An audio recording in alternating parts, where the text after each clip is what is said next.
The discovery in the woods, the secret grave Thursday's episode ended with a shot of disturbed soil near Anya's grave.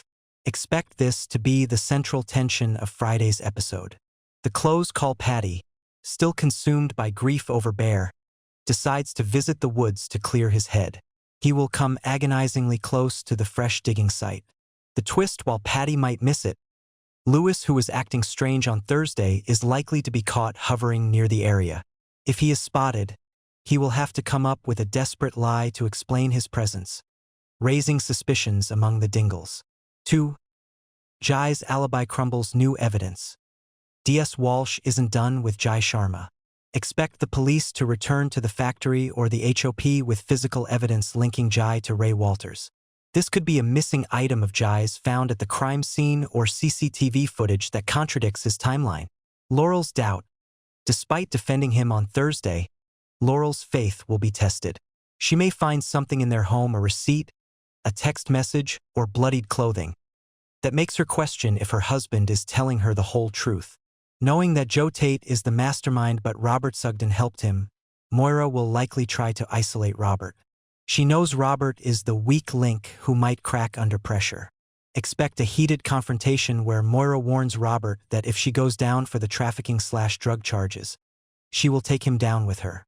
This could push Robert to make a dangerous move to silence her or flip on Joe's furtive phone call on Thursday suggests he is losing control. On Friday, we will likely see who he was calling. It might be a hitman or a fixer sent to deal with the Moira problem permanently, ramping up the danger for the weekend. Friday's cliffhanger, what to expect. The episode will likely end with a major realization or an arrest. The police formally arrest Jai for Ray's murder in front of the whole village at the Woolpack. Someone, perhaps a dog walker or Lewis, digs up the disturbed soil and finds an item belonging to the missing bear, confirming he didn't just leave town, he was taken.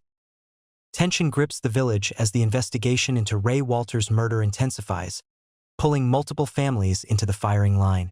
Jai Sharma faces police scrutiny. Moira Dingle returns home terrified for her future, and Patty Kirk struggles with deep grief, unaware of a dark secret lurking nearby. Key plot points: while Rona, Marlon, and Jai are attempting to comfort a grieving Patty, the moment is interrupted by D.S. Walsh, who leads Jai away for questioning regarding the murder of Ray Walters. Laurel's interview.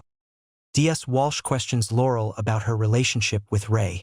While Laurel admits Jai might have been unhappy about her connection to Ray, she vehemently defends him, insisting he is not a killer.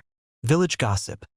Nicola shares her suspicions with Laurel, wondering if Jai could actually be guilty. Seeing Laurel's distress, Nicola softens, but the seed of doubt has been planted. Jai is left shaken and worried by the police pressure. 2. Moira's nightmare continues. Released but not free. Kane is anxious as Moira remains at the police station overnight. When she finally returns, she is exhausted and terrified. The accusations. Moira tells Kane and Mac that she sees no way out.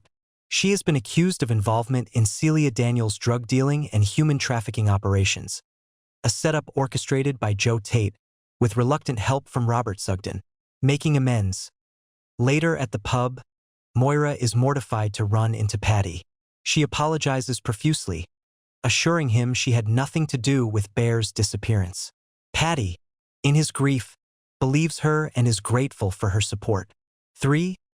Patty's grief and a dark secret family support. Patty is described as desperately sad and trying to keep himself busy. The family attempts to rally around him, with Lewis trying to offer comfort but accidentally upsetting him further. The secret grave. Unbeknownst to Patty or Lewis, the camera reveals a section of newly disturbed soil next to Anya's secret grave, hinting at a grim discovery yet to be made. 4. The Tate's involvement. Kim's suspicion. Kim Tate confronts Joe, asking directly if he had anything to do with Moira's arrest. Plausible deniability. Before he can answer fully, Kim decides she doesn't want to know the truth and urges him to keep his distance from the situation. Once Kim leaves, Joe is seen behaving furtively, making a secret phone call to ask for an update, confirming his manipulation of the events is far from over. Watch for the inevitable discovery of the disturbed soil near the grave and how Joe Tate's setup of Moira begins to unravel. Coming up, The police investigation tightens, with more villagers likely to be questioned as the hunt for Ray's killer continues. The village is quiet. J.I. Sharma is walking near the bridge, talking to Laurel. He looks tired but is trying to put on a brave face. Jay, it's just a formality.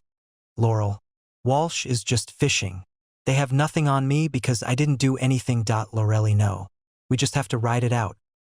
Suddenly, a police car screeches around the corner, blue lights flashing. It slams to a halt right in front of the bridge. DS Walsh gets out, followed by two uniformed officers. Jai, here we go again. But Walsh doesn't look at Jai. He looks past him, towards the footpath leading from the woods. Paddy emerges from the trees. He looks shell-shocked. He is carrying the bundled-up suit jacket. Lewis is stumbling behind him, tears streaming down his face. DSWLSH, Mr. Kirk, stay right there. Jai turns around. He sees Paddy. He sees Lewis. Then he sees the jacket in Paddy's hands. Jai's that. Isn't that my Armani jacket?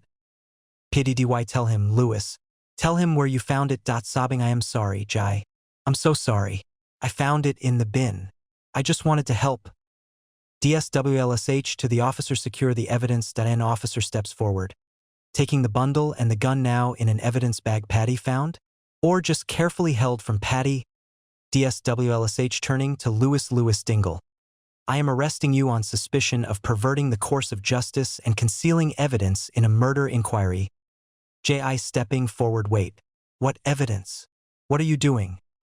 DSWLSH, turning to Jai, cold, and you, Mr. Sharma. We found the weapon.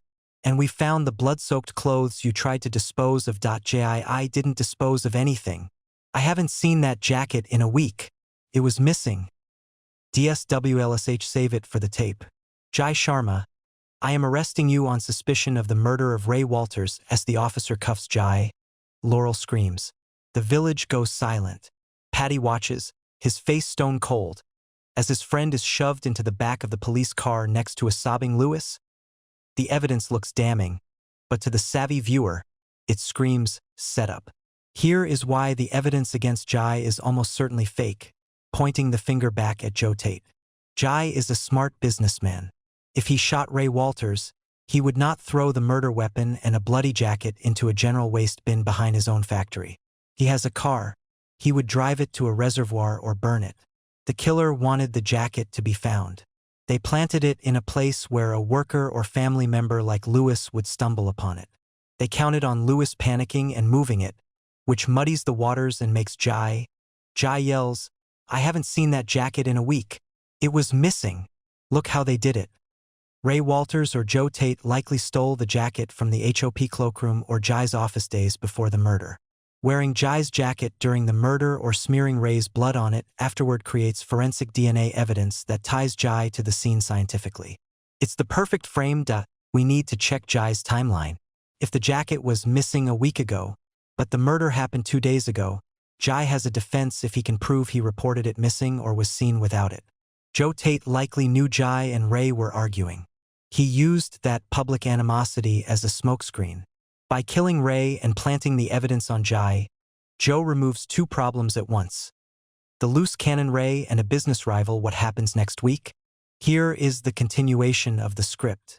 The tension in the woods reaches a breaking point as Paddy demands answers. Scene star text. The woods. Continuous. Lewis looks down at his boots, panic rising in his chest. He tries to scuff the fresh clay off on a tree root, but the movement only makes him look guiltier. Lewis, it's just mud, Paddy. I slipped. Down by the stream. Paddy voice hardening. The stream is half a mile that way. And that's not river mud. That's heavy clay. From the bank up here. Paddy steps around Lewis. Lewis throws an arm out, grabbing Paddy's jacket. It's a desperate, clumsy move. LWS Paddy. Stop. You don't want to go over there. Just listen to me. Paddy, shoving Lewis's arm away. Get off me. Why are you blocking the path? Is this about Bear? The mention of Bear cracks Paddy's voice. A horrible thought lands on him. Paddy Sontid quietly horror-struck. Did you find him? Is he over there? LEWS no. No, God. It's not Bear. I swear on my life, it's not Bear. How do I then move? Paddy barges past Lewis with surprising strength. He stumbles through the brush, breathing hard, until he reaches the clearing near Anya's old marker. He stops. The ground has been churned up.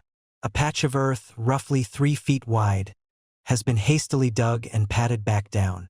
It's messy. Rush. Paddy staring at the ground. You dug this. Lewis coming up behind him. Breathless. Paddy. Please, just walk away. I handled it. I was trying to protect you. Why protect me from what? Paddy drops to his knees. He doesn't care about the cold or the dirt.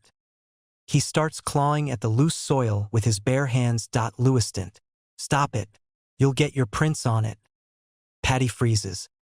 He looks back at Lewis over his shoulder. Paddy, prints? Paddy turns back to the hole and digs harder. His fingers brush against something hard. Plastic. Heavy-duty bin liner. He rips the plastic open. Inside isn't a body. It's a bundle of clothes. A dark, expensive suit jacket. The stained, dark, crusty patches on the lapel. Blood. Paddy pulls the jacket out. Something heavy falls out of the pocket and lands in the dirt with a dull thud. It's a handgun. Paddy stares at the gun, then back at the jacket. He recognizes the lining. He recognizes the brand. Paddy whispering, this is Jai's. This is Jai's suit jacket. I saw him wearing this at the HOP last week. Lewis puts his head in his hands, sliding down the trunk of the tree. Lewisy found it in the bin behind the factory. I didn't know what to do. If the police found it, they'd lock him up for good. I thought I could just make it disappear. Paddy standing up, holding the bloody jacket away from him. You buried the murder weapon, Lewis? You hid evidence? Lewis's family, sort of. I couldn't let him go down for Ray Walters.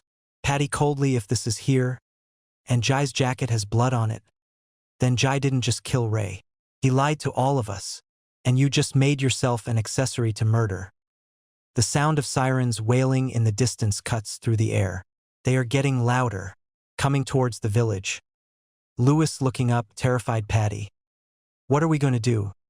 Paddy looks at the gun in the dirt. He looks at the siren's direction. He looks at Lewis. Why we aren't doing anything. Paddy pulls his phone from his pocket. LWS, who are you calling?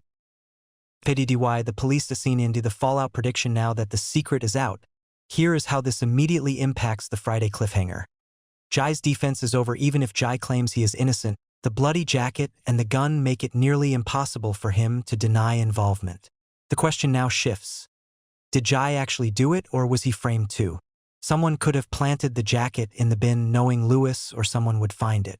Lewis in cuffs. By moving the evidence, Lewis has committed a serious crime. He will likely be arrested alongside Jai, causing massive friction between the Dingles and the Sharmas. Paddy has gone from the grieving victim to the key witness for the prosecution. This will isolate him further from the village. Would you like me to write the scene where the police arrive and arrest Lewis while Jai watches in horror?